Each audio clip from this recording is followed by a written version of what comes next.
Apple TV really seems to be the nice hot spot for nostalgic childhood rewinds, and that's what this show is to me, very much like their Peanuts productions are. And where, I've said before with Apple TV, other streaming services tend to get, I think, a greater dominance in public perception, and yet Apple TV is the one, to me, that on quality boasts a universal, generous delivery.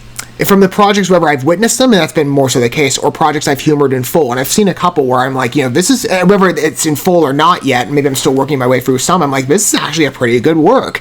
I'd say, in terms of like craft construction, I've presently am thinking of like Foundation, what I'm currently working through, or, which I've been for a while, admittedly, Losing Alice. I saw that in its entirety. I mean, that's definitely a more edgy release, but I thought on craft it was really interesting. Now, those are not necessarily children's releases, those are much more sophisticated, and, well, I mean, Foundation, I mean, has a wider audience appeal than maybe Losing Alice has. But in story construction, that was actually really interesting. Like I was saying with Apple TV, though, they tend to be the less regarded, at least from what I've seen and in my circle, specifically in comparison to other streaming services, but yet they do boast the most general competence on a universal regard.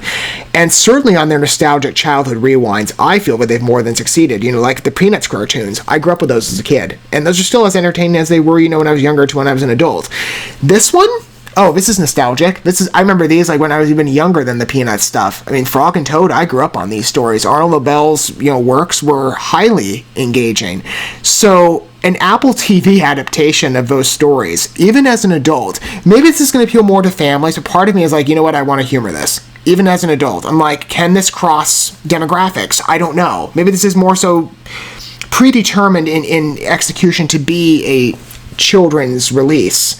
But family projects can have adult appeal, but maybe there are some works, and I've acknowledged this in the past with Apple TV, there are projects you come across that maybe appeal better when you're looking at them to like, okay, I'd see more an advantage to this, and watching it with my kids, if you happen to have them. I don't. I'm still a single guy. I have ambitions to get married and be a father, but I don't know, life has interesting paths to it, doesn't it?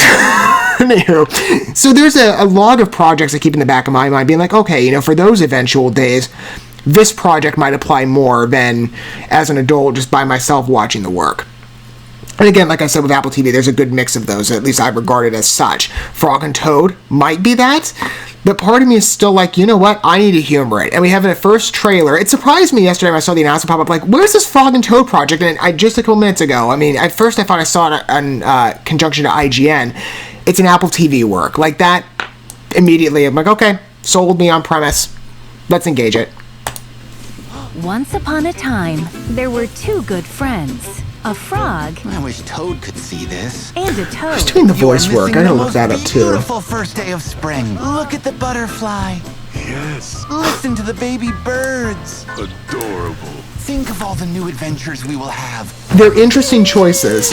Introducing a new series. They're maybe not exactly what I envisioned from when I was a child, but they're okay. They'll do. You were supposed to crack the eggs. Especially Toad. Friends, I think that voice fits. I'm still getting used to Frog a bit. anything is possible. Are you sure this kite will fly? Animation-wise, it's really good. It mimics the story and the illustrations beautifully. We did it, Frog! I knew we could! It just took some confidence! How exciting! I'm glad you got me out of bed to enjoy this day with you. Tomorrow morning, feel free to wake me up. Frog and Toad. So the voices for that are, I'm not familiar with either of these actors. Maybe I've seen a work of theirs and I'm just forgetting about it, but Nat Faxon and Kevin Michael Richardson as Frog and Toad, respectfully. Frog is still growing on me. Toad works. But the show in its realization reminds me a lot of the books. And while it is definitely in execution skewed more towards a younger audience on delivery, and perhaps life and moral lessons, I think that is the driving nature to the show, admittedly. Part of me is still like, I might watch this as an adult. I might. I mean, it had an enjoyable script, at least from the semblance of lines that I picked up, where it was more of a comedic tone. And again, like I said, for me, this is Apple TV. There are certain projects that I said, like with the Peanuts cartoons, fit, nostalgic, adult entertainment, if you wish to regard it as such. And I feel that Frog and Toad might have a place in that environment. I don't know for sure. Maybe I could watch the series and go, this is definitely skewed down for kids. But it would more so make sense, again, like I said, to be one of those back burner works of, this is something you should do, in the future with, your, God willing, future kids. Like that would maybe make more sense to certain series. Maybe Frog and Toad is another example. But then, again, part of me is like, well, of the illustrations of the original books and the stories as Arnold Lobel first conceived them, this seems very faithfully done, respectfully performed. The illustration style is truly reminiscent of the original works. I mean, again, it's kind of its own thing in like mainstream 2D animated cartoons, but it's really like children's book stories. And Apple TV's had a couple other programs that have fit that bill too. Like Harriet the Spy was one. El Defo, I think, was another one from them that had that artifice to it. I don't remember. I might have some of the names wrong, and if that is the case, I'll reference in post or I'll correct it.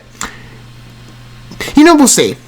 Maybe at the least I'll watch one episode, and that'll give me, I guess, a better gauge to understand, okay, is this a better show for down the line, where it would fit better with, watching it with your family, where the kids will be more intrigued by the stories, but you can still enjoy it maybe in the back burner as again, like I said, a nostalgic rewind, admitting that, again, maybe you're not the primary focus for it, or maybe, again, it's made with the intention for all ages. Let's see. Again, I say all ages concerning adults, not just younger kids.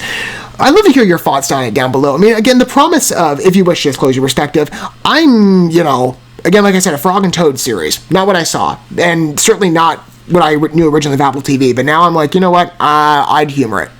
I'll at the very least watch one episode. And again, like I said, they'll give me a better gauge to operate from in terms of audience intent. But as a nostalgic watch, I mean, I'm sure I'll have a good time either way. Whether it's a show for down the line or now, perhaps, I'll definitely watch it. I will. I guess, again, it just depends on the particular circumstances of what it's intending to go down. But on promise, I'm like, it looks enjoyable.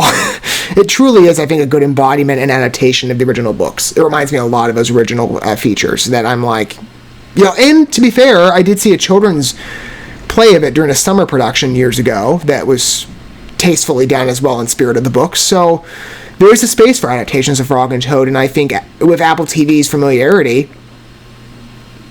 they've succeeded. Thank you so much for watching this video. Before you bounce, feel free to drop a like and comment, subscribe to this channel with a ding on the bell, and share this video with your friends. And consider checking out the description here. There you'll find links to my other channels, as well as addresses to my other social media accounts and ways you can help support my work if you feel so inclined. May God bless you, and looking forward to when our paths cross again.